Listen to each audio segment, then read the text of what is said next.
my phone was buzzing. My comments. You see me, Meja? 6 minutes, 500,000. So, I'm trying to call him. I can't reach him because now Kenyans are calling him. I called one of his brothers, I think. Come, hey, you see me, Meja? Mweke kwa mshwari. Tena Meja. I said, do you have another number? Yes, we do. Nikaeka. Hiyo pia Meja. This is in less than 30 minutes. Ripoti za kushtua zimeibuka. Fedha za mazishi ya Albert Ojwang zimeporwa. Mamilioni ya fedha zilizochangwa na Wakenya wema kwa ajili ya familia yake zimepotea kwa njia ya utapeli wa hali ya juu. Wakati Bwana Opio, babake marehemu Ojwang, alikuwa City Mortuary kwa shughuli za kupokea mwili, alikumbana na mkasa usiotarajiwa. Aliibiwa kitambulisho chake cha kitaifa na muda mfupi baadaye laini yake ikafanyiwa SIM swap. Watu wasiojulikana wakapata udhibiti kamili wa akaunti zake za M-Pesa na kuanza kuvuna mamilioni bila huruma. The numbers were given to the general public at a time when I think we did not prepare them early enough on how to manage the money that is coming in the account, because it was a lot of money was coming. At some point, all the lines were full, which means there was need to transfer to either account or something, but that did not happen. Now, he gave two numbers of the father of Meshach. So the first number he gave, that is the two numbers are Safaricom numbers, but the first number he gave was full at some point. That's 500 Gs. Yeah, it was something less 490, than 480. 490. Okay, let's do it for 80. Yes, call it for 80 or for 90, around that much. But at some point, I think the second day, it could not make any transactions. It could not receive money because it was full. And then we gave the second line, which at some point also was full. To another 480. Yes, about 480 or 490 or something near 500. Okay, so these numbers were full, but something happened. During the time when we were around, where was that? City Mortuary.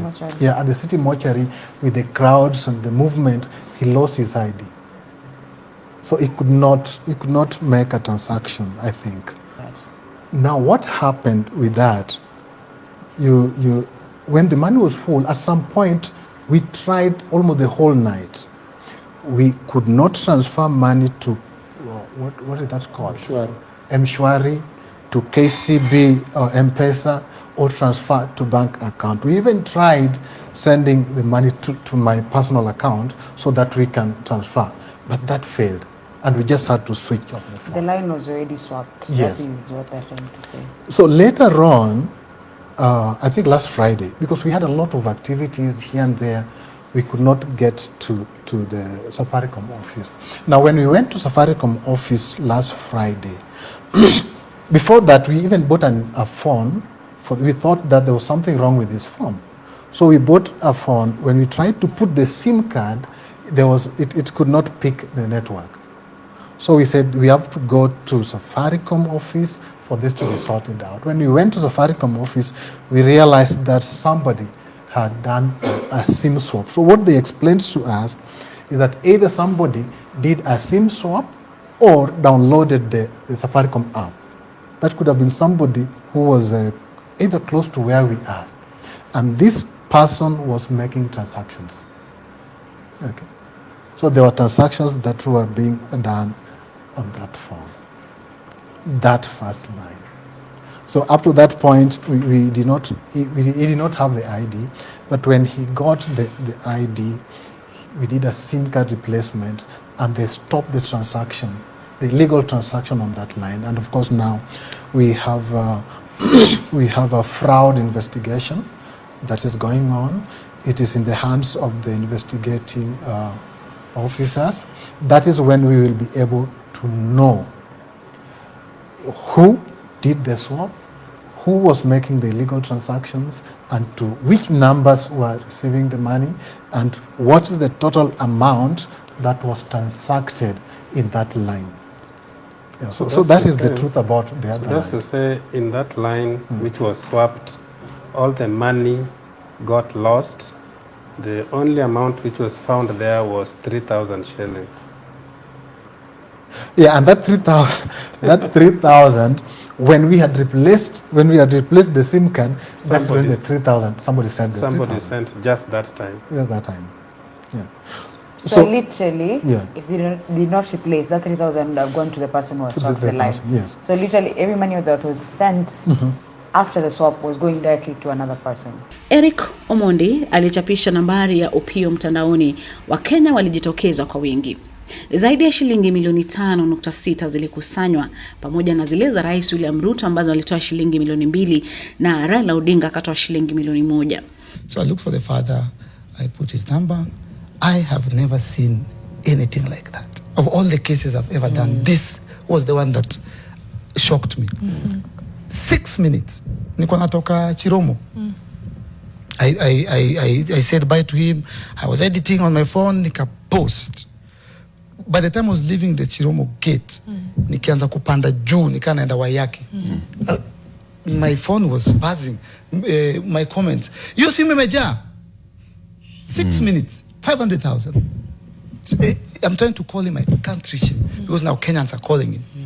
I called one of his brothers, I think. Kambe, hey, you see me meja, mweke kwa mshwari. Tena imeja. I said, do you have another number? Yes, we do. Nikaeka. Iyo pia imeja. This is in less than 30 minutes. Yeah? I called them. I told them, where is Ojwang's mother? Sema ako nyumbani. Where is the wife? Ako nyumbani, watoke sahi. Na wanaanza fanya video, hapana watoke sahi. I got them to come to Nairobi. The wife and the mother. I met them in Upper Lavington. Tukasema, now we're in a crisis. Wakenya wananiambia, when you got disorganized, that issue came up again. Eric, can you be organized? Can you get us a national outfit somewhere we can, a pool where we can now? Is in Aibuza. People want to send, let's raise 50 million. Those are the comments. Let's, people are angry at the government. They want to show the government. But Eric, you are disorganized. And the same way I thought, the same way Kenyans were thinking, where's the mother? Get us another number. The mother comes, I put her number, pa! Imeja. The wife, pa! Imeja. Get us a pay bill. Get us a pay bill now. Mbio mpaka hapa hili. Walifanikiwa kurudisha laini ikiwa na kiasi kilichobaki cha shilingi 3,000 tu. Kulingana na msemaji wa Familia Ouma, Safaricom ilifichua kuwa mtu aliyewa karibu sana na Familia aliweza kufanikisha SIM swap au kufungua app ya M-Pesa kwa kutumia ID iliyokuwa imepotea. Na mtu huyo alianza kufanya uhalifu huo huku Familia ikiwa haina njia yoyote ya kudhibiti akaunti. Sasa uchunguzi wa uhalifu umeanzishwa rasmi.